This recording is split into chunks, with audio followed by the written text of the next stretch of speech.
Everything is live about it. You can lock in your commodity prices, all your inputs, and all those things can be done.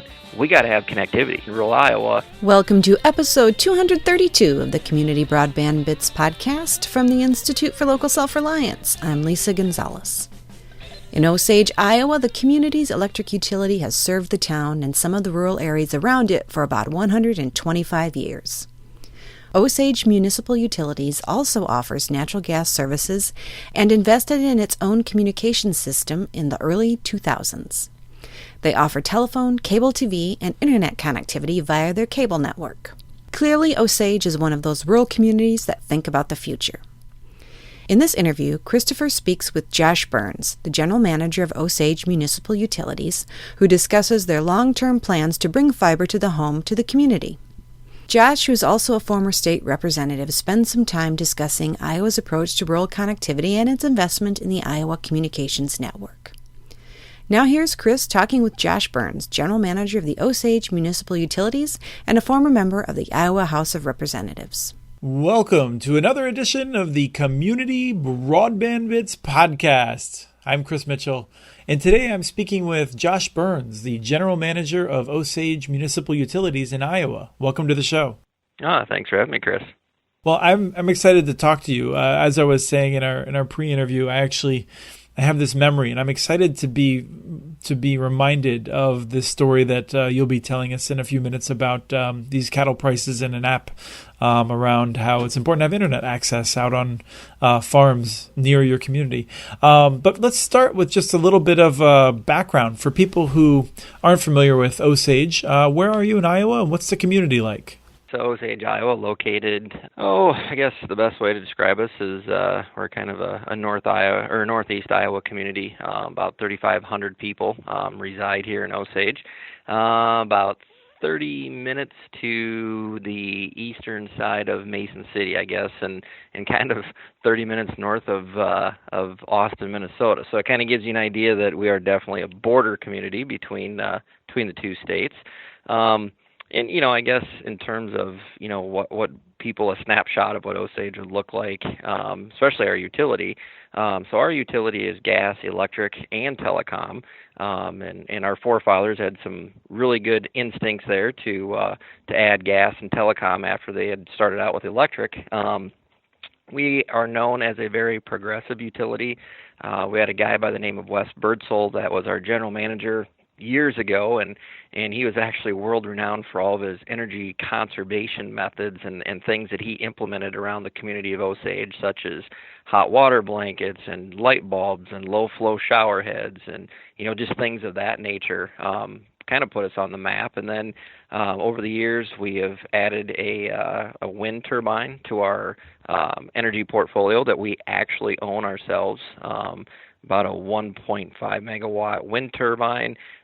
This summer, we just got done completing a 792 kilowatt community solar farm, and so that's going to allow community members to purchase units or subscribe to units within our community solar farm. So we're a very progressive utility and constantly looking at ways to bring in the newest, the latest, the greatest. And so now here we sit with the next question is, how do we do fiber to the home within the community? We're a very, as you can tell, a very rural-based community in Iowa. And the one thing that you brought up earlier, the story about the cattle app, if you will. We had some young entrepreneurs here in Osage that cattle farmers came from long-standing cattle families. And they said, how can we better use technology to better market cattle? How can we do a better job of purchasing cattle on the front end and making sure that we're actually making money when we purchase these cattle? And so these two younger gentlemen went ahead and developed an app. And then that app, basically, you could sit at a sale barn as you're purchasing cattle, be live to the internet, and as those cattle come across and as the prices are going across, you can plug those prices in, reference it against the commodities at real time, and lock in your prices at the end when you finish out those cattle. So while you're sitting in the sale barn, I can either purchase the cattle at X amount of dollar per head and make this amount for money, or I can purchase them here and lose this much per hit. So it's using real live time data to make those critical decisions so that they have a positive net return on that. The other cool thing about that app is they can actually walk out into the feedlot with their smartphone, their tablets, whatever it may be, and as they're walking through the feedlot, they can do inventory. And up here we have cattle producers that have multiple lots of cattle, and so maybe they forget which one was bought on what date. You can go back in, check that data. This lot here was purchased on this date. This is when they're going to market. This is when I contracted for. So it's live. I mean, it's everything is live about it. You can lock in your commodity prices, all your inputs, and all those things can be done. Well, how does that tie into what this conversation is? We got to have connectivity. We absolutely have to have connectivity in rural Iowa for these things. Those things that you described, I admit that they are very interesting and they are important, and it's a reminder that I think some of the really great breakthroughs and innovation we get comes out of Silicon Valley, but frankly, a lot of the innovation that we ultimately use around this country comes out of communities that we hadn't heard of previously. But it seems like a lot of things that you could do over an LTE network. What makes you, pushing for that fiber to the home, aside from your streak as a utility that's obviously thinking about the future more than the past? Right. Well, and I think a couple things. Yes, you can get connected through some of those other entities. I think one, there is definitely some prohibitive costs that are associated with that. I mean, I have a lot of rural folks that come to me. They share with me what their costs are of, once they start burning through the data, what those costs that they're paying for that connectivity out in the rural areas, and that gets to be very prohibitive. Reliability. I think reliability is a big thing for some of these folks, and we tend to have a pretty good track record when it comes to reliability when you talk about my division of telecommunications here at our utility. And the other thing I think that you get is I have techs on site ready to go. If I can't get a tech to you within about 15 to 20 minutes, I would be shocked. And so customer service is a big component of that. So yes, you have some opportunities to go with some bigger companies and have some of that connectivity, but you don't get the full package like we can provide. And I think that's a big deal. And we have some pockets of our rural communities that are dead zones. I mean, I have dead zones within Mitchell County where people are not having that connectivity, and the bigger companies aren't willing to make the investment to get them connected. And so it's going to take people like myself, it's going to take grassroots efforts to get some of those folks connected. And honestly, in Mitchell County, unfortunately, we have the haves and the have-nots when it comes to connectivity.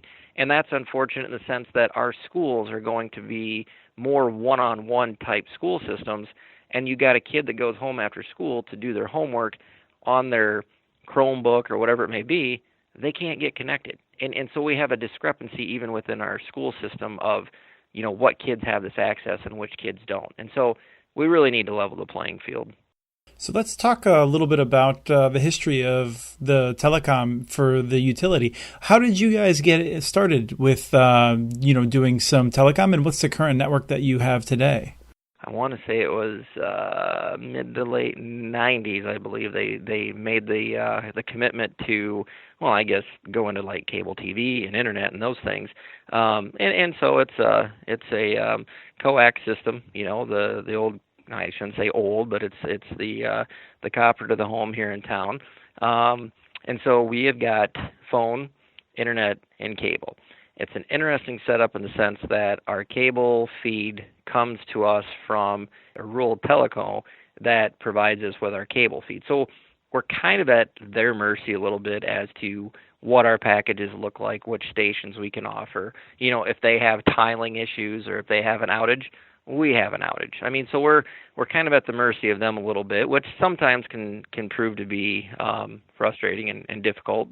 In terms of like our bandwidth that we're getting in our community, we're getting it from about 4 different entities, not all of which are the same prices. I mean, it's kind of all over the board. We pay some folks just for transport fees. And we're about, I think we're about a 1.3 gig community is where we're at right now. But, all these other companies are talking about increasing their bandwidth, and we got to take a look at that. As they increase, we got to increase. We got to stay competitive. For people who aren't familiar, tell me if I got this wrong. When you say a 1.3 gig community, that means that, you make packages available, people subscribe to them, but people are kind of, they have habits, and so you have a general sense of how much connectivity you need. So on any given day, you're pulling about 1.3 gigs. Is that what you meant? Yep. That's kind of about our total package, correct. That's the next phase we're looking at is, how can we take a little bit more control over our destiny when it comes to fiber bandwidth, fiber to the home. How are we going to compete with some of these companies that are maybe starting to do, some of these bigger companies talking about, deploying these wireless systems and trying to get on top of utility poles and things of that nature. And I guess I see some of that as more of like a quick fix type of connectivity for them. And so we have to be ready. We have to have a game plan of how we're going to control that destiny for ourselves, and so that's what we've been researching right now. And we do have a wireless system that we provide to some of our rural customers as well. And so we do dabble in the wireless in addition to what we do within the community. When you say that, does your electric territory go outside of the city limits? That is interesting as well because, yes. How they drew these lines back in the day, I have no idea. It's a lot like your school district lines. They just don't make a lot of sense. Right. And so, yes, we do have some little pockets where, we do go outside. And the nice thing is our neighbors that we have with electricity is a rural electric cooperative, which are great partners of ours. We work very good together. We've at times maybe had to even exchange some territory. They've been great to work with. So it's nice to have a good electric partner next door to you to be able to work with them. And so, yeah, it does. It gets to be, my public purpose is the city of Osage. And it does get a little bit interesting when you start talking about things like, where could we go outside the city limits? Because we do have electric territories. Now, in saying that, we also provide, we OMU, provide the phone service. The 713 is our phone number there. We or I should say it's 732 is that is way outside of our territory. We're covering a large group of people out in the country with phone services. So, can you go out and cover them with internet or can you not? It just there's a lot of gray area when it comes to that side of the conversation as well. So you guys are running a telephone exchange that's quite large, Yep. A cable network that's smaller, and then also a wireless network as well. Is there anything that you haven't tried to do? No, I don't think there is. I know we're looking into maybe offering like smart home technologies and getting more engaged in that. Again, we're a small community, and people have to drive, 45 minutes, an hour away, or they order it online, if they want, let's say, for example, like a Nest thermostat or the whole Nest system in general. It could be the thermostat, the camera, the smoke detector, all that stuff. Well, it'd be nice if somebody local could help them with that stuff. We're getting younger people that want to do these things, and it'd be nice if we could maybe even offer a service through our telecom division there to help those folks out with just to set up the installation, maybe even the retailer for it. I don't know. It's just some things we're exploring there as well. Do you have residents and businesses that are pushing you and saying, we really want to get this fiber soon?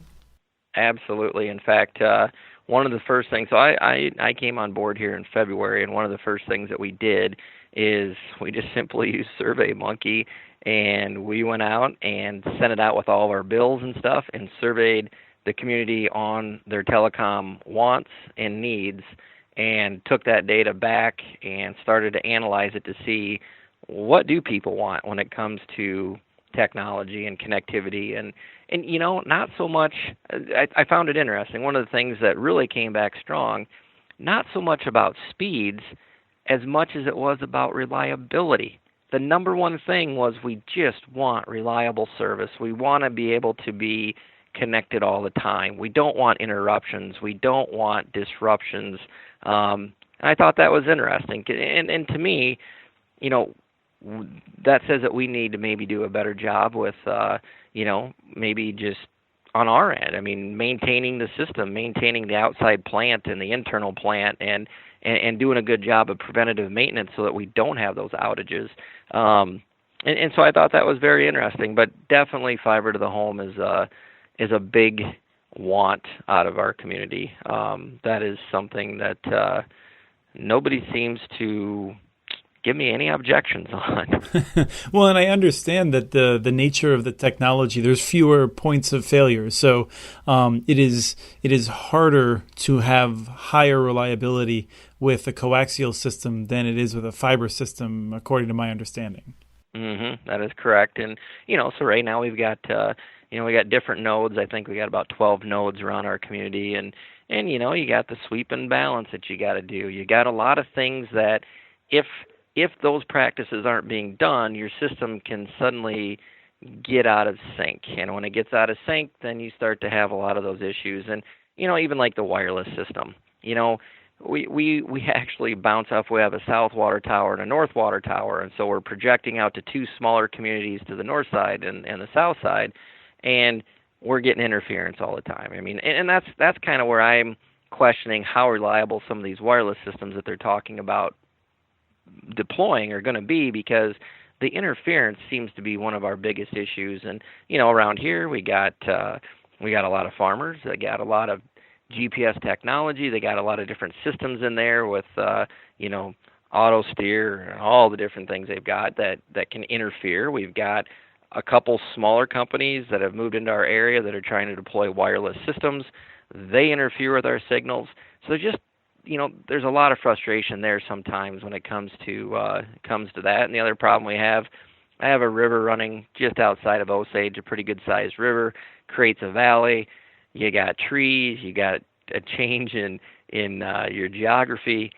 Sometimes it's pretty dang hard to hit those people with a wireless system, and it's really hard to bury a cable in the ground when they live on the side of a hill. It's just, there's some challenges there too. And let's talk about a different kind of challenge. You are finishing up 6 years in the Iowa House. Yep. Let's just talk a little bit about that. What's your experience been in terms of broadband discussions in Iowa? And let me just say that I feel like Iowa is a state that has some remarkable networks, despite, I would say, the state doing very little to help. I'd agree. Okay, so let's just give me a sense of absolutely. Give me a sense of what happens when you talk about broadband in the Iowa legislature. I don't know that everybody understands it. I don't think that everybody understands how important connectivity is. If some of these folks that are legislators, maybe they're not in education, maybe they're not involved with economic development, they're not involved with things that truly rely on that connectivity. They don't get it. They don't understand the need for it. I think it's ironic in the state of Iowa, we have done a pretty good job of deploying fiber to the home and getting it going, and it had nothing to do with our legislative body. It had everything to do with some of our folks like our rural telecos that made the investment themselves, put the stuff in the ground, and just took it on, and just that initiative. And it's not because of anything we did legislatively.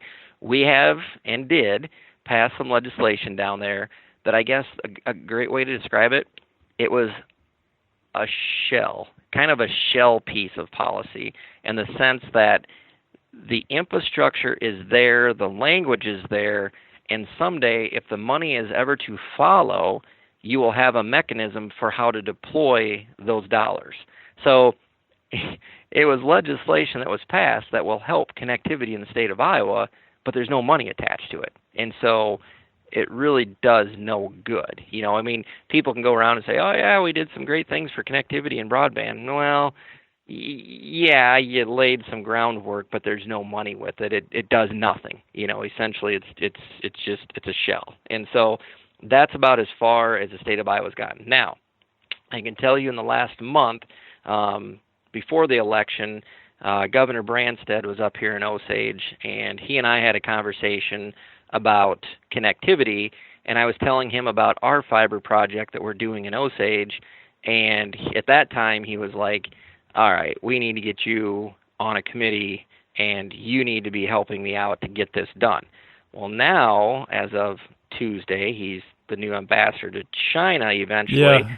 I'm not sure where that energy goes now. So, yeah, I'm very sorry to hear that. First of all, he'll be familiar. I mean, he'll be dealing with fiber in China, perhaps because they have hundreds of millions of people connected with fiber networks already. That's interesting, and I don't mean to cut you off, but No. My impression watching from afar is that Iowa is a state in which to succeed with broadband, it's really going to depend on rural co-ops, some of the rural independents that are willing to be future thinking, although I think the independent companies are kind of mixed between those that are just trying to pull everything out that they can and those that really see themselves as wanting to be a part of the future. And munis playing a big role, but definitely not CenturyLink. And when I see the legislation that seems to come through, and I would have even said, until you said that story, I thought Governor Branstad was kind of in the pocket of CenturyLink. It always seemed like the legislature was so focused on what it thought it could do to try and get CenturyLink to do more, rather than recognizing the real need for these rural local investments. Sure, and I think that tune has changed a little bit. I think you hit the nail on the head, because I will tell you that there was a couple bills. I was on Ways and Means, and there was a couple bills that dealt with taxing of like outside plant equipment for your rural telecos, and it was crazy, the lobbying efforts on me on behalf of like Mediacom, CenturyLink, AT&T, and those people basically, crying foul and saying, hey, you can't be cutting those guys any sort of breaks. But at the same time, they were already getting the breaks. They didn't want to have the playing field leveled. They wanted to keep this competitive advantage that they had and not level the playing field. And so you're definitely right. There in Des Moines, those are some big lobbying groups. I mean, the minute you start to open up the dialogue on leveling the playing field or, trying to connect rural America, those guys won't take the initiative to do it themselves. And the minute we start to do things, they step in and somehow find a way to kind of derail the conversation. And so I was too. I was glad to hear Governor Branstad make those comments to me that, wow, this is awesome that you're taking the initiative, that you're doing this yourselves. We need to get you more engaged on this conversation at a state level. So that was good. But now, like I said, I don't know where that conversation goes with him leaving. This is one of those things in Iowa. This is not a partisan issue, right? I mean, one of the Iowa mainstays, someone that I think everyone knows, Curtis Dean. He talks about how Steve King, who most of us think of in the U.S. House as being one of the most incendiary right wing, kind of people on the left would call him unreasonable people. He was very much in support of municipal networks while he was in the Iowa legislature, from what Curtis tells me. So this is an issue that's more about local and whatnot. And I hope that as time goes on, we see that that more people respect what the local munis have done in the state. Yeah, absolutely. And that's kind of, you're starting to see that take hold in Iowa. I mean, Cedar Falls Utility has been a leader in this. Waverly is now connected to Cedar Falls Utility and bringing that connectivity to the city of Waverly. We're this spring going to be putting in our 22-mile-long fiber trunk line from the Minnesota border to Osage. I mean, and here's the other helpful thing.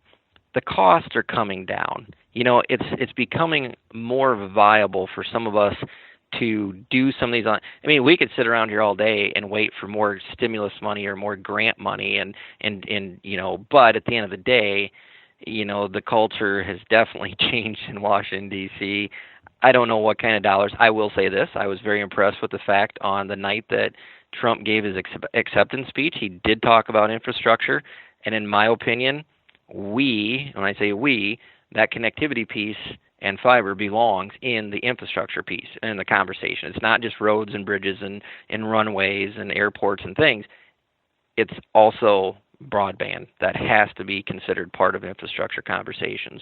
Right, and he has said telecom occasionally, including that. I think many of us are concerned that nonetheless his focus on infrastructure by tweaking the tax code may not benefit municipalities and co-ops. But given that rural America is what gave him the presidency, I really hope that we see rural America demanding not to be left in the dark by this administration or Congress, frankly. Absolutely. And hey, he's a Twitter user. I mean, he needs to be connected when he travels. Well, let's finish up with one other thing about Iowa, which is that, Iowa was one of these states that very intelligently early on built the ICN, the Iowa Communications Network, making sure that public institutions around the state would have access to high quality backhaul to get their internet delivered to them. Not necessarily to every school, but at least one point in each district. That's my impression of how it works.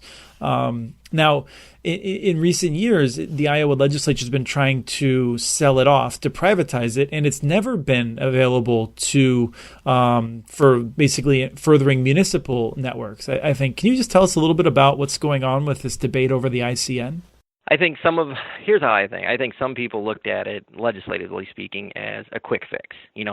Boom, there it is. It's there already. Let's just use that backbone. We can say we got some things done. Let's open it up and get it out there.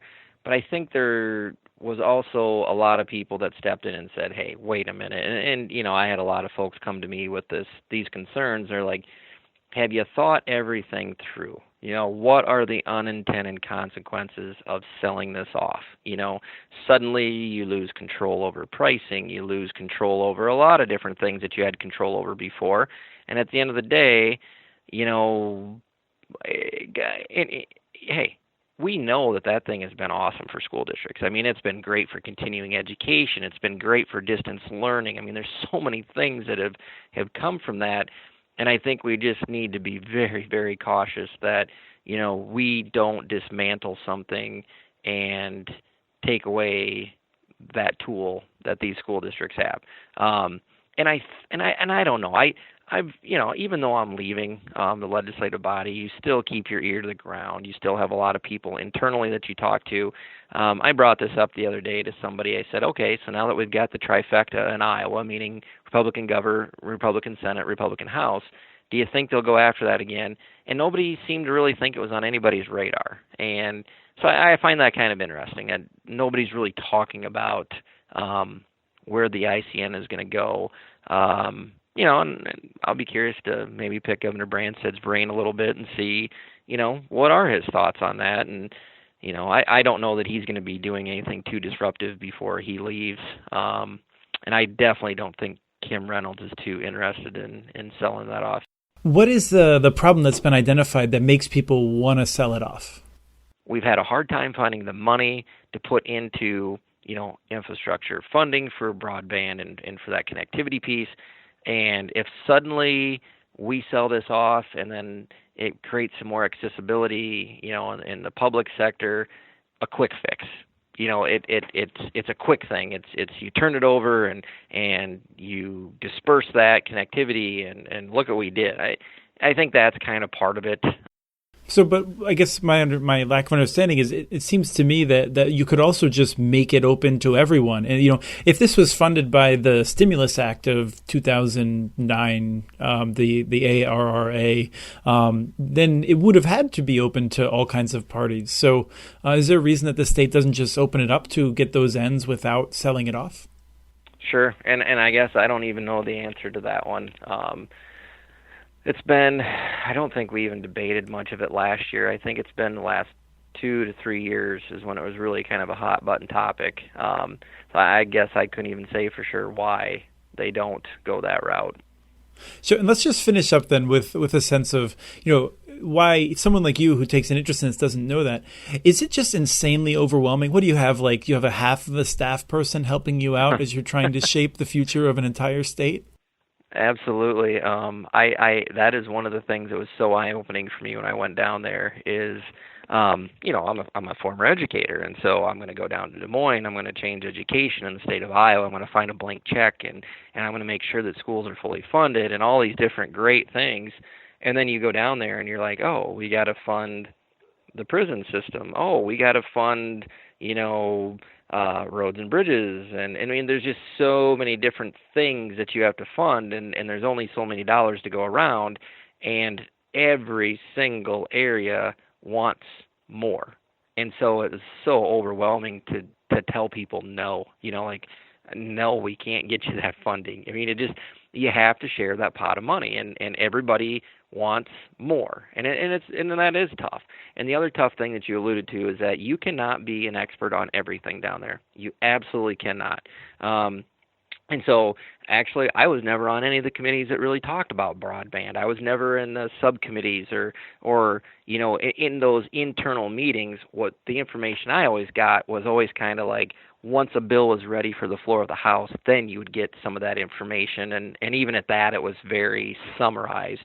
And for myself, I ended up becoming chairman of the Transportation Committee, and that was a learning curve. It's like, holy cow, all of a sudden now I'm thrown into, infrastructure funding and laws that deal with, safety on the roads and things like that. And, right, how the suburbs interact with Des Moines, I'm sure. Yeah, and so just crazy stuff like that. And actually, the fuel tax consumed most of my life down in Des Moines.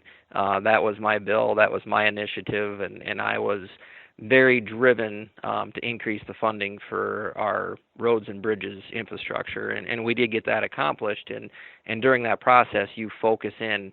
I mean, that's a big lift to get that done, and it takes a lot of your energy, and so sometimes you maybe don't pay as close attention to some of the other things, but I don't have a personal staff. I think that's the funny thing, is that people think you go down there, and I've had people say, oh, I can't believe you answered your phone yourself. Well, I am it. That's it.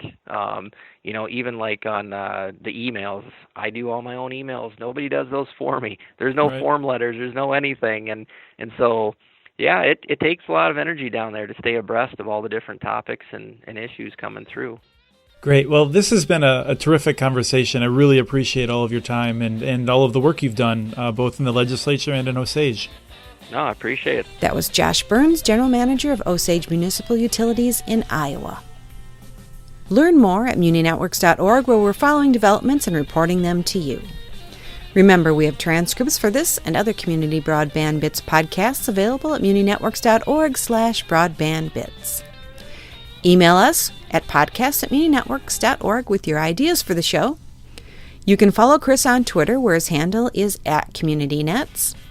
You can also follow muninetworks.org stories on Twitter, where the handle is @muninetworks. Subscribe to this podcast and all of the podcasts in the ILSR podcast family on iTunes, Stitcher, or wherever else you get your podcasts. Never miss out on our original research. You can also subscribe to our monthly newsletter at ilsr.org. Thank you to Admiral Bob for the song Turbo Tornado, licensed through Creative Commons. And thanks for listening to episode 232 of the Community Broadband Bits podcast.